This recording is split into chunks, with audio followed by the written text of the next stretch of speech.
একই মাংস রান্নার কত রকম স্বাদ হয়। এই যে দেখেন আমি এখানে গরুর মাংস, এটা কিন্তু গরুর মাংস, আমি বেশি করে গরুর মাংস রান্না করেছিলাম যেন আমার বাচ্চারা এদের পছন্দ মতো এক এক সময় এক এক রকমভাবে খাইতে পারে। তো এটা সম্পূর্ণই আমার ছোট ছেলে আরাফের জন্য করতেছি। এটা হলো গরুর ভাঙ্গা মাংস।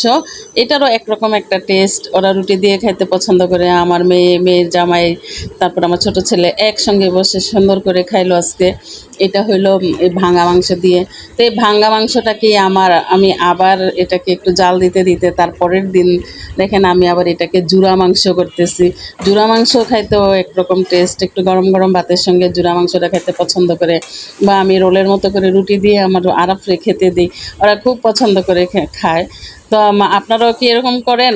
যে এটা কিন্তু বাচ্চাদের অনেক পছন্দ, বাচ্চা ছোট বড় সবাই এই জুড়া মাংস, ভাঙ্গা মাংস আস্তা মাংসর চেয়েও বেশি মজাদার হয়। তো আমি ইচ্ছা করি বেশি করে রান্না করি যেন বাচ্চাদের পছন্দ মতো এক এক সময় এক একভাবে একটা খাবার তৈরি করে এদের সামনে দিতে পারি।